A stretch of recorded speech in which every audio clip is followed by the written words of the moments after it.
Comment un festival de musique électronique, né dans un musée, est devenu un phénomène culturel mondial? Comment le festival a su allier fête, art numérique et technologie de pointe pour réinventer l'expérience musicale? Quelles sont les innovations audacieuses qui ont propulsé ce rendez-vous barcelonais sur la scène internationale, au point même d'en faire un des événements les plus influents sur le globe? Tu veux le savoir? Alors reste avec moi jusqu'à la fin de cet épisode, parce que le sonar, c'est vraiment un truc de zinzin. Aujourd'hui, on pose nos valises à Barcelone pour explorer le mythique Sonar Festival. Mais avant de plonger dans ce voyage, pense à t'abonner, activer la cloche pour rien manquer des prochains épisodes.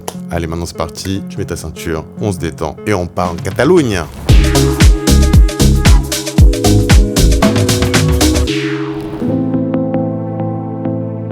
On est à Barcelone en 1994. La ville se remet à peine de l'effervescence des Jeux Olympiques de 1992 et sur la scène culturelle, il y a tout à inventer. C'est là que trois visionnaires, Ricard Robles, journaliste musical, Enric Palau, spécialiste musique électronique, et Sergi Caballero, artiste visuel, imaginent un tout nouveau type de festival. Leur idée, combiner le meilleur de la musique, de la technologie et de l'art avec une seule obsession, l'innovation. Ils veulent rompre avec les rave parties et les concerts techno habituels.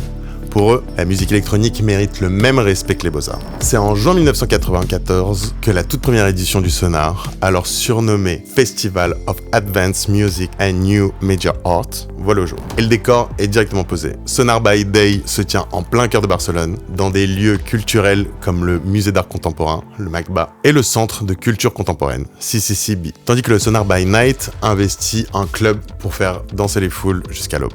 Dès la première édition, le festival innove. Il met les DJ sur une scène dans le musée comme de véritables artistes, façon de montrer que cette musique a une place aussi bien dans un espace culturel que sur un dance floor. Cette dualité jour-nuit, culture-fête, est inscrite dans l'ADN du festival dès la base. L'édition inaugurale est modeste en taille, mais est visionnaire dans son esprit. 6000 personnes seulement font le déplacement pour cette première en 94, mais elles assistent à quelque chose d'unique. Les fondateurs ont convié des artistes électroniques de pointe, certains alors peu connus en Espagne, aux côtés de pionniers du genre. Par exemple, en 94, on a notre Laurent Garnier national et l'allemand Sven Väth qui figurent à l'affiche, posant les bases d'une programmation pointue dès son origine. En coulisses, la mairie de Barcelone voit d'un bon œil cette initiative qui apporte un souffle nouveau à la ville post-olympique et qui à l'époque pétait pas un câble contre les touristes. Le Sonar bénéficie donc d'un appui institutionnel à sa création, ce qui l'aide à grandir. L'idée fondamentale était de créer un espace commun pour exposer la musique et l'art liés aux technologies émergentes,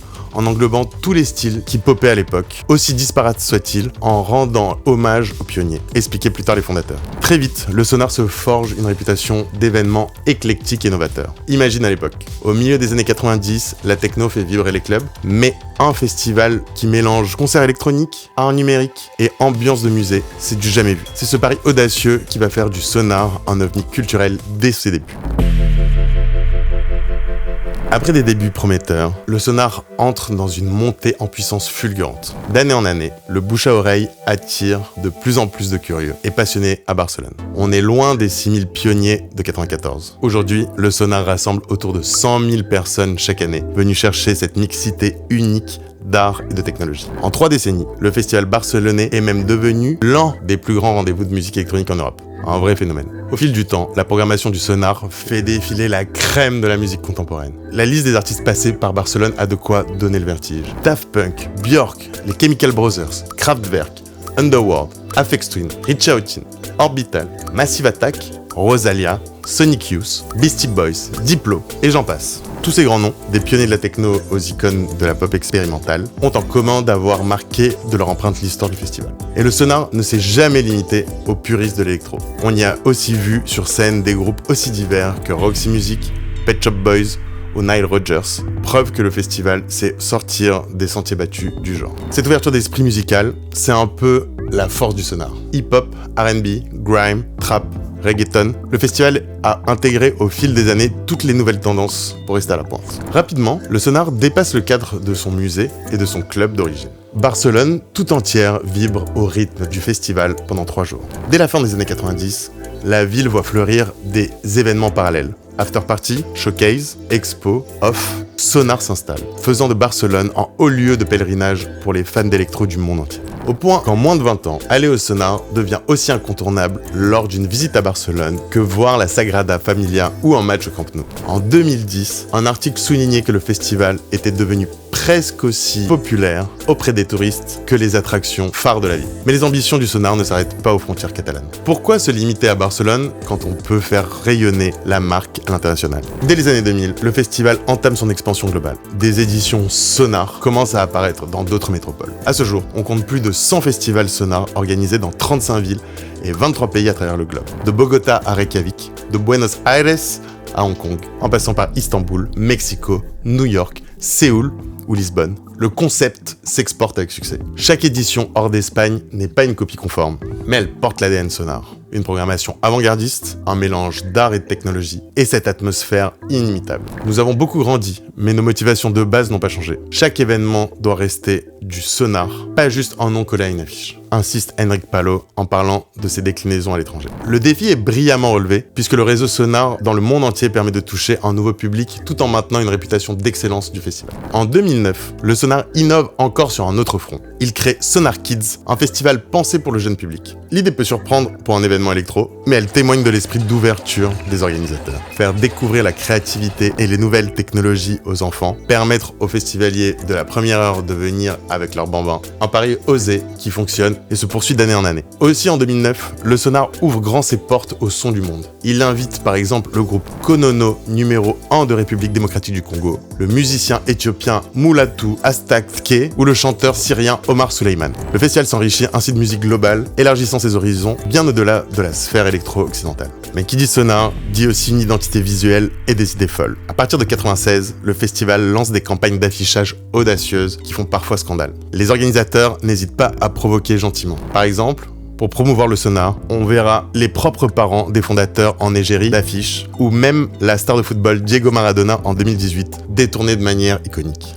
Et quand il s'agit d'innover, le Sonar n'a littéralement pas de limite. Même le ciel n'a pas de frontières. Pour fêter son 25e anniversaire en 2018, le festival lance un projet incroyable appelé le Sonar Calling. L'idée, envoyer de la musique électronique dans l'espace à la recherche d'une intelligence extraterrestre, frérot. Et c'est pas de la science-fiction. En partenariat avec les scientifiques du METI, Messaging Extraterrestrial Intelligence, le Sonar a transmis vers une exoplanète distante de 12 années-lumière une sélection de 38 morceaux spécialement composés par des artistes comme Jean-Michel Jarre, Richie Houghton, Mode Selector ou Laurel Allo. Une première mondiale qui illustre bien l'audace du festival. Qui, à part le Sonar, aurait pu oser de faire une teuf interstellaire pour célébrer son quart de siècle? Enfin, impossible de parler de l'évolution du Sonar sans aborder son esprit de résilience. En 2020, la pandémie frappe et les festivals sont annulés partout sur la planète. Qu'à cela ne tienne, Sonar ne baisse pas les bras. Cette année-là, il passe en ligne avec une édition virtuelle, continuant d'exister malgré tout. DJ set en streaming, conférences virtuelles, réalité virtuelle. Le festival utilise la technologie, comme à son habitude, pour maintenir le lien avec la communauté mondiale. Une preuve de plus que l'innovation fait partie de son ADN,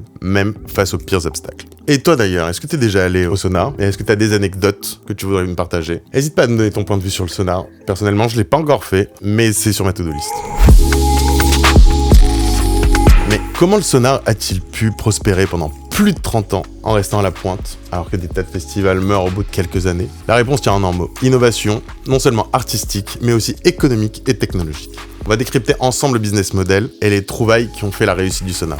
D'abord, un format unique, 2 jours, 2 nuits et plus 10. Dès sa création, le festival a su tirer parti d'un format original. La formule by day, by night permet de toucher 2 publics et 2 ambiances complémentaires. Le jour, le Sonar propose des concerts, showcases et installations dans une ambiance plus posée, presque conférence, au milieu d'expositions d'art numérique. La nuit, place à la fête jusqu'au petit matin avec les plus grands DJ et live électroniques sur d'énormes scènes, son et lumière. Cette double identité élargit l'audience et incite les festivaliers à acheter des passes complets pour vivre l'expérience totale. Côté billetterie, c'est un atout. On peut vendre des tickets séparés, uniquement le jour ou uniquement la nuit, ou des passes globaux qui maximisent les revenus tout en évitant de saturer un lieu unique. C'est un des premiers festivals à offrir 2 visages aussi distincts en un seul événement. Et jusqu'à aujourd'hui, le Sonar reste un maître en la matière. En 2013, une 3e composante vient enrichir ce format. Le Sonar plus D. Ce D pour Digital Design Development, appelle ça comme tu veux, est en fait un congrès professionnel dédié à la créativité, à la technologie et à l'innovation qui se déroule en parallèle du festival.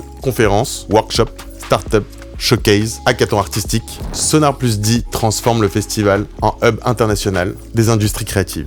Des géants de la tech, des ingénieurs du son, des designers, des chercheurs s'y côtoient pour échanger idées et projets. C'est un espace où se dessinent les grosses tendances de demain. On parle intelligence artificielle, réalité virtuelle, musique algorithmique, nouveaux formats interactifs. Ce modèle hybride ouvre la porte à des nouvelles sources de revenus. Billets pro pour Sonar Plus dit, stand de partenaires, sponsoring technologique. Au fil du temps, le Sonar tisse un vaste réseau de partenariats qui renforce son assise financière et son rayonnement. Dès le début, on le voit, la municipalité de Barcelone soutient l'événement, y voyant un vecteur de dynamisme culturel et touristique pour la ville. Très vite, des marques et institutions s'associent au festival. Des sponsors comme des brasseurs, la scène Sonar Village by Estrella Damm porte le nom d'une bière locale, ou des équipementiers audio contribuent financièrement tout en profitant de l'aura innovante du Sonar. Et les médias sont pas mis de côté. Un partenariat historique lie par exemple le Sonar à la BBC britannique, qui envoie régulièrement ses meilleurs DJ pour des sets enregistrés ou diffusés en direct.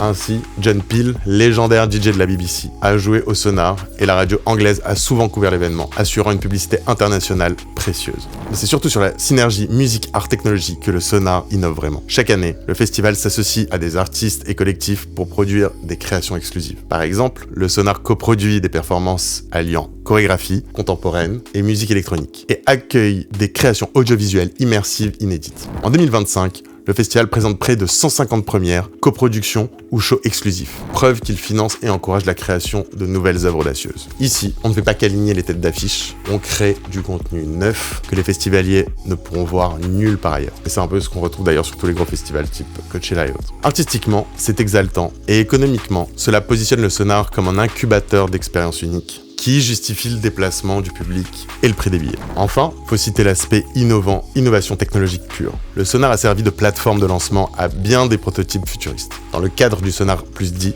on a vu des installations de réalité virtuelle musicale, des performances où l'IA compose de la musique en direct, des ateliers de hacking créatif. Le festival accueille des projets européens comme le programme S+T+Arts qui mêle science, technologie et art et collabore avec des centres de recherche. En misant sur des croisements aussi improbables, Sonar se place à l'avant-garde non seulement de la musique, mais aussi des idées. Cela attire un écosystème de start-up, d'artistes numériques, d'universitaires, tous désireux de profiter de la vitrine et du laboratoire vivant qu'est le festival. Après 3 décennies d'existence, quel est l'héritage du Sonar dans l'univers des festivals et de la culture électronique ? En un mot, immense. Le Sonar, c'est un mythe vivant, une référence qui a influencé des dizaines d'événements à travers le monde. Le Sonar a su bâtir une réputation d'excellence et d'avant-garde. Sonar est devenu une institution européenne, un festival à la fois expérimental et grand public, du subtil à l'énorme, alternant performances intimistes en auditorium et dance music de stade, écrivait le New York Times en 2017. Ce témoignage résume bien la dualité et la force du festival. Savoir plaire aux puristes de l'électro la plus pointue, tout en faisant danser 50 000 personnes sur un gros set techno la même nuit. Peu d'événements peuvent se vanter d'un tel grand écart artistique. Cette reconnaissance critique se reflète dans les classements. Le Sonar figure régulièrement parmi les meilleurs festivals du monde dans les médias spécialisés. En 2012, par exemple, il intègre le top 10 des top 100 festivals du magazine DJ Mag, plébiscité par les fans et les professionnels. Au-delà des honneurs, l'impact du Sonar se mesure à l'influence qu'il a eue sur les autres festivals. Il est un modèle pionnier. Son concept même, marier musique électronique, art visuel et technologie, en plein cœur d'une ville, a inspiré de nombreux événements. On retrouve aujourd'hui des festivals urbains qui copient cette recette expo plus concert plus conférence, comme les Nuits Sonores en France par exemple.